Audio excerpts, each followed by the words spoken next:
3, 2, 1.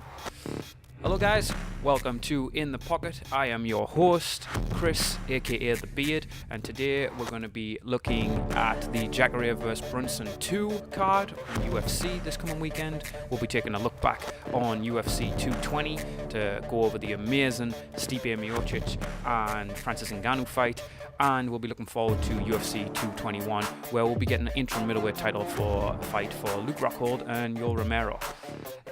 So first things first, if this is your first time on the Facebook page or on the YouTube channel, please give us a subscribe or like the page. It means the world to us, and you'll stay up to date with all the videos that we post, and you'll be able to interact and enjoy our podcasts.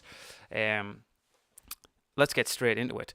Let's begin with looking back. All right, let's go back to UFC 220.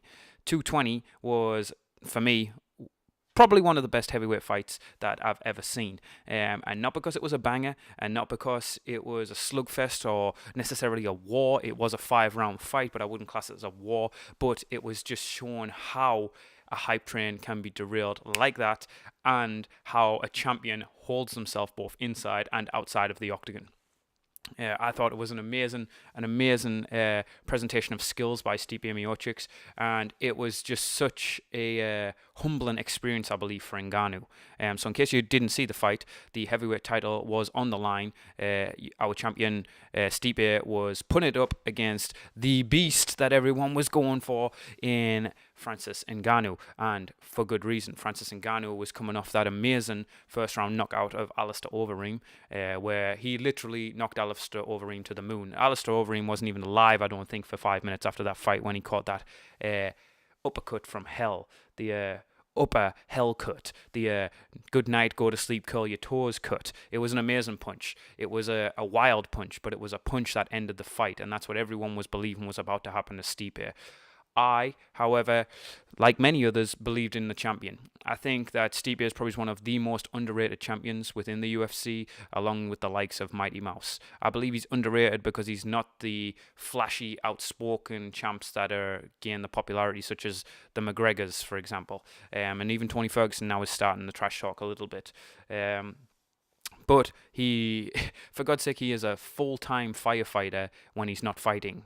He's a blue-collar guy through and through, working-class hero. And then when he comes into the octagon, he stated it that he is the best in the world. And with his win on UFC 220's main event, he is also has the most title defenses as a heavyweight in the whole of UFC history, therefore making him the greatest heavyweight ever in regards to title defenses. Crazy. I'm pulling up the stats right in front of us here. He had control for 15 minutes of the 25 minutes. Total strikes was 200 he landed 200 of a potential 244 strikes, which is 82%. He landed 82% of his punches, and of them, he landed 70 significant strikes of 95. That's a 74% significant strike percentage. He had 6 takedowns, and he attempted no submissions. The stats only tell one side of the story. He literally dominated Ngannou. Ngannou was dangerous in the first round, and we saw this when Ngannou landed that one punch right on Stipe's eye, and it swelled it up instantly. Boom, like that. The cut man in Stipe's corner did amazingly for Stipe's eyes not to swell closed. So Stipe was aware of the power. Everyone was aware of the power. Francis Ngannou knew he had the power and that he was bigger, but what people underestimated was what is Stipe going to bring? He's obviously, yes, he can bang. He himself had 3 first-round knockouts in his previous, or was it 4 first-round knockouts in his previous fights? But this one, he just outclassed Ngannou in every single way. He took him to the ground, and you could see immediately in Ngannou's eyes, though he had nothing. He didn't have the technique to get up. 2, I don't think he'd ever felt them positions before and felt that uncomfortable. And at the end of the second round, the fight was done. I was screaming at the TV, and I was watching it down here with my cousin Jack and my uncle, and I'm saying, as long as Stipe doesn't just stand flat-footed in front of Ngannou within boxing range, Stipe wins the fight. Ngannou was dead on his feet. He had obviously an adrenaline dump, and he was, by the looks of it, not very well conditioned. Now, who am I to speak? I'm not a heavyweight. I'm 150 pounds on a good day. These guys are walking around 260. So I can't say anything about conditioning. But what it did look like was after the first round, all the explosive power and the dangerous side of Ngannou was gone. Stipe just had to keep moving his feet, landing the shots. And don't get me wrong, Stipe hits hard, and he landed a few lovely right hands on Ngannou, but the fight was won on the ground in Stipe in top position, just pounding on him with a ground and pound. And I do believe that from the third to the fifth, at any point, Stipe wasn't landing enough damage to knock Ngannou out, but had the ref wanted to, he could have stepped in and ended that fight, because it was very obvious that they were night and day different in their skills on the ground. So for me, one of my favourite heavyweight title fights I've ever seen, and just such a dominant performance. And a lot of people were calling Ngannou a hype train, and a lot of people weren't getting on the hype train because all they seen was him knock him out. But a lot of people had already jumped on because they thought they were about to do that to Stipe. And it just shows that it's mixed martial arts. Yes, you can be the biggest and scariest, and as Stipe said at the end, he may not be the scariest heavyweight in the world, but he is the baddest heavyweight in the world, and he's the baddest man on the planet. So that was an amazing fight. And quickly here, just to go over the co-main event, which again, in similar fashion, was a dominant performance by the champion, the defending champion, Daniel Cormier. Now, we all know how his last fight went, and he got knocked out of John Jones, but he himself, at the end of it, said, I felt like I was fighting for a vacant title. So he was going out there as a challenger, looking to win the fight. And he dominated Volkan Oezdemir, someone who's came up in the rankings. I think this was his fourth or fifth fight within the UFC, and he found himself in a title shot. Very uncommon, but he does hit hard, and he's had a couple of first-round knockouts. Now, Volkan obviously believed full-heartedly that he was going to knock out Cormier, because in the first round he was aggressive, he was dangerous, he was explosive, and he was swinging hard. Cormier weathered the storm. In fact, he took some good punches, and like we've seen before, when Cormier took Rumble's best shot and got back up, the only person that has. So this was no surprise. At the end of the first round, Cormier had taken back control of Volkan, had in a choke, and he himself said had he had 10 more seconds in the round, the fight would have been over in the first. He came back over to his corner. The corner pretty much knew the fight was done at that point, and I think Volkan thought he still had a chance, but he came out, and it was very obvious that Cormier had the wrestling pedigree, just took him down whenever he wanted, and in the second round he was taken down, and he never got back up. Cormier secured a dominant position in this crucifix, and just proceeded to rain down hell on his face with some very, very nice ground and pound, and secured a TKO stoppage in the second. I'm looking at their stats here. Cormier landed 84 of 113 strikes, and significant was 32 to 61. He had 2 takedowns and 1 submission attempt, in comparison to Volkan's, who basically Cormier doubled everything statistically in what Volkan had, and their control was just probably tenfold in Cormier's favor. Another dominant performance. It was very nice to see a night where the champions that were the most humble champions in the UFC come out, get the job done in a dominant fashion, where there was no question who won the fight. So I enjoyed the card. Obviously, there's some great other fights on that card, but we're just looking at the co-main and main event today, as now we are going to move on to the up-and-coming fight on Fox 27, Jacare versus Brunson 2. Now, let's quickly look over it here. My initial thought on UFC Fox 27 is it's a pretty weak card, if I'm being honest. There's not much to it. Yes, there's some intriguing fights. For example, we've got here Bobby Green making his comeback after his loss. So it'll be interesting to see how he bounces back. I'm looking at on the fight card here. Preliminary fight card, there's maybe 1 or 2 fights. In the main card, the co-main and main event are the only ones that stand out, where really grab your attention. Yes, the Drew Dober fight versus Frank Camacho is a good fight, and one that I will be interested in. But let's just look at the co-main and main event. We've got in the co-main event on that fight card, we've got Dennis Bermudez versus Andre Fili. Andre Fili, Team Alpha Male, Mr. No Tooth himself. He's along with a few others in the UFC that with pride display their mouth with a missing tooth. I think he's a hilarious guy. I follow him on social media, especially on his Instagram recently, with some of his posts where he wasn't getting paid off his sponsors, and I do like his chances in this. I think he's one of these sleeper fighters. I don't think he's as talented as some of the other people that come out to Team Alpha Male, but I think he might have that grit. He fights until it's over, either until he's won or until he's been knocked out or submitted or finished. I don't think he likes to go a decision, nor does any fighter, but I do believe he fares well in this fight. The reason being, Dennis Bermudez came off that loss recently to, I believe, the Korean Zombie, I think was his last fight, and the Korean Zombie just pretty much put a beating on him immediately after taking 3 years off. So Bermudez finds himself, luckily, I believe, in a co-main event position, and I think Andre Fili, this is his first chance to really display to an audience that would care higher up on the card. Is it the best co-main event in the world? I don't believe so, but it is one that intrigues me. Is Team Alpha Male doing the right things here with some of their young guns? A lot of people used to get Fili and Garbrandt mixed up, but that much became obvious when the skills were displayed. Fili is less refined in the boxing world. He's a little bit more flamboyant, but in his striking, meaning that he doesn't have such good technique, but he is an excellent wrestler, which most Team Alpha Male members are. Bermudez, again, is a very heavy in wrestling game plan with quick hands. So I think, if I'm being honest, one of two things are going to happen in this fight. It's going to become a chess match on the ground, who can wrestle each other and get the decision victory, or who has the quicker hands. And if I'm going for the quicker hands, I've got to side with Dennis Bermudez. So if it's a standing fight, I don't really like Fili's chances. But if you mix it up, get it to the ground, and start being a little bit more adventurous with the mixed martial arts element of it, I'm going to give it to Fili. So if I've got to make a call, I'm going to go, maybe it's biased because I like him more, but I'm going to go Andre Fili with the win decision. Now let's get to the main event.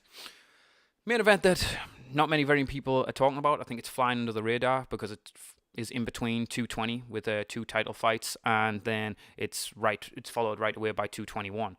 But we do have Jacare Souza versus Derek Brunson. Derek Brunson's just coming off that win from Lyoto Machida, and Jacare, I believe, is coming off that loss. And he just is coming back from shoulder surgery, I believe. So it's kind of a redemption fight for Jacare, the man with the meanest grip in the middleweight division, versus Derek Brunson, who believes he's got a point to prove. A lot of people are discrediting his win over Lyoto Machida because Lyoto Machida is coming off a suspension. He's older now. He's been found out a few times how his riddle of karate style wasn't necessarily the most difficult to handle anymore, where back in the day when he was in the light heavyweight division, it was a little bit more tricky for his blitz in and out. So I think a lot of people have got Machida's number, proven so by Brunson. I also believe Jacare has some of the best jiu-jitsu in the middleweight division. But again, age is against him, and Brunson isn't far behind. But I just think right now, with momentum, with a little bit of edge, and with a chip on his shoulder, that Derek Brunson's going to come in this, and I think he's going to try and turn it into a firefight. Everybody knows if you're going to catch Jacare, it's on the feet. You don't want to go to the mat with Jacare because you're going to get your arm torn off. So let's go Brunson, second round TKO or knockout, because I think he's going to want to keep it on the feet. We're seeing Brunson's hands are very, very dangerous. If Brunson sticks to a game plan and relies on his technical ability instead of his brawling ability, I think it could be quite a quick night for him, if I'm honest. The same being said, if Jacare is able to get this to the ground, Derek Brunson better be ready with his scrambles and get back to his feet as quick as he can. Nobody's trying to play the game on the ground with Jacare Souza. So a little bit of a weak card, like we said earlier on. I will be watching it. I am intrigued in the Bobby Green Eric Kush fight. I think that's going to be a fun one to watch. I think Fili will take the co-main event, and I think Brunson will take the main event. We'll see. I'm usually not very good at these picks, so I apologize, Andre Fili and Derek Brunson, if you both get beat. Maybe it was a bad luck charm. Moving on to UFC 221. Let's pull up and go over it. This is in Australia. This is a big card or it should have been a big card for Robert Whittaker. We know Robert Whittaker is no longer in this fight because, and it was originally unreported why he pulled out, but we found out now that he has a staph infection. And not only does he have a staph infection, which usually can be controlled by a good course of antibiotics, it has spread until his stomach, and it's attacking some of his internal organs, and that is not a good sign. He's actually listed as critical condition, or at least he was previously. A little bit nervy time if you're Robert Whittaker, his family and his coaches, so I do wish the best. I hope that the hospitals get right on it. And it looks like it wasn't treated correctly initially. It looked like it was mistreated, which is why it spread so viciously and so quickly into his stomach. I think the Reaper, Bobby Knuckles, Robert Whittaker, promoted to middleweight champion now that GSP vacated. I think that was the right thing to do. It's unfortunate he doesn't get to defend his title against Luke Rockhold in Australia. And I know he's a Kiwi. He's from New Zealand, but he's from Australia. He kind of goes both ways. He can work that angle. I thought that was going to be his coming out party. I thought he was going to really come out and be victorious and celebrate that. I honestly thought Robert Whittaker would have beat Luke Rockhold. But now we have the interim title fight as the main event, Luke Rockhold versus Yoel Romero. And as co-main event, we've got our boy Mark Hunt versus Curtis Blaydes. Now, people might go, who is Curtis Blaydes? You'll be right to ask who is Curtis Blaydes. He doesn't really make much noise. He's got a few wins under his belt, but for the most part, he's people's punching bags. Mark Hunt coming off that vicious knee knockout from Alistair Overeem. He's in his backyard. He's just passed some more medical tests after coming out saying that he's slurring his words, so the UFC pulled him from his previous fight. And now he's got, in my eyes, the best platform to just put an absolute beating on Curtis Blaydes, and hopefully he gets that one-punch walk-off knockout that he's so famous for. I'm excited for the Mark Hunt fight. If you're not excited to watch Mark Hunt fight, you should not watch fighting at all. This guy, literally, he says, "What's the game plan, Mark?" The same game plan it always is, to punch you as hard as I can in your head and knock you out. He doesn't care about anything else but just banging it out. He's a fan-friendly fighter, and he's a big boy, and he likes to swing. And not only does he like to swing, he's good at it, and he hits hard. Former K1 champion, the guy just got some serious and sweet ink on his chest, and I'm super excited. And he's probably the oldest fighter on this card, if not the oldest fighter in the UFC right now. And still, he's about to put a beating on Curtis Blaydes, in my opinion. I think Blaydes is a little bit out of his depth. I think coming to Mark Hunt's backyard, he's going to be even more protective over winning. And unless Hunt, I believe, does something very, very silly and expose himself with trying to overswing, I think Mark Hunt should just outclass him and then destroy him once Blaydes is realizing who he's in there with. So Mark Hunt for the win on the co-main event. Let's push up to the main event here, and Yoel Romero, Luke Rockhold. My previous statement was that I thought Robert Whittaker would destroy Luke Rockhold for the simple fact Luke Rockhold, for me, is arrogant in his abilities. Not only is he arrogant in personality, I think he's arrogant in his abilities. We know Luke Rockhold is good and that his top position is superb, but I think he thinks they're better than they are because he's had a few good wins. The Chris Weidman one comes to attention, that he took Weidman down and just put a hell of a beating on Weidman, and that's when he won the title. But he was proved that you can't just think that you're better. You must show that you're better in the Bisping fight. He thought he would destroy Bisping, and Bisping won the title. Then he took however long off, and I don't think it was through injury. I think it was just a little bit petty. I think maybe he's got his knee scoped or something like that. But I think he was pissed that he'd lost the title to Bisping in the way that he did, and that he didn't get a rematch immediately. He came back recently, and he did beat the brakes off David Branch again in top position. David Branch was a very good black belt, jiu-jitsu black belt, and Luke Rockhold proved again for that from top position he's a force to be reckoned with. Here's where it gets fun. Yoel Romero, best wrestler in the UFC, I'd say, one of the best wrestling, if not the best wrestling in the middleweight division. He's explosive, he's terrifying, and when he hits you, you go to sleep. His flying knee on Chris Weidman again, sorry to dog on you, Chris Weidman, but his flying knee on Weidman proves that at any point in the fight, his explosive nature can just end fights. He gets taken down a lot. That's because he doesn't care about getting taken down, because he can get up so easily. So this is going to be fun. I think if Luke Rockhold gets on top, Romero's just going to show how good of a wrestler he is and get up. And then, therefore, Luke Rockhold's top position counts for nothing. Because I think Yoel Romero will just rub him off. I think it'll be, take me down, I don't care. And then when they're on the feet, Luke's going to be a kick-heavy game, I believe. And Romero's just going to be looking for that explosive shot. Now, Romero has the tendency to gas out, but I do believe he's going to pick his time here. I think he's going to allow Rockhold to take him down, and when he's ready, he's going to come back up. And I think that it's going to be a very, very interesting match on the feet. Now, for as much as I've said, I think Luke Rockhold is both arrogant as a person and arrogant in skills on the feet, I think he's got a few more skills than Romero does. But I just don't see how Rockhold, unless he lands some obscure kick that Romero is standing right in front of him, I don't see how he finishes it on the feet. And like I just said, when he gets taken down, Romero doesn't care about getting taken down because he has some of the best wrestling to get back to his feet in the middleweight division. So it comes down to two things. does Yoel Romero gas out and get caught right in front of him and get hit off a question mark kick or something hard from his left-hand side? Or does Luke Rockhold take his foot off the gas thinking he's winning, and then all of a sudden Yoel Romero, who looks like a bloody superhero, jumps up into some crazy flying knee or flying punch or takes him down and just destroys him in his explosive nature, like sort of a flash, all done, all said. So it's a tough one to call. I don't say it where I thought Bobby Knuckles, Robert Whittaker, had the better stand-up game than Rockhold. Rockhold had the better ground game than Robert Whittaker, I believe. But I just don't think Robert Whittaker would have allowed him to take him down. He didn't allow Yoel Romero to take him down, and when he did, he got up. So I just didn't see that happening. So I've got to make a decision here. I'm going to make a call. I'm going to go Yoel Romero by some sort of crazy fight-ending, devastating fashion, whether it is flying knee, a boxing exchange that, because we've all seen now that Rockhold keeps his chin nice and high, so I think a hard, powerful, explosive hook or uppercut or some sort of flying knee, and I think it's a quick ending for Rockhold. I do believe if it goes to decision, Rockhold will probably win, just because he'll be more active. So either the fight will be ended by Yoel Romero, or Rockhold is going to drag this thing out and try and gas Romero out and put him into deep water and win on decision.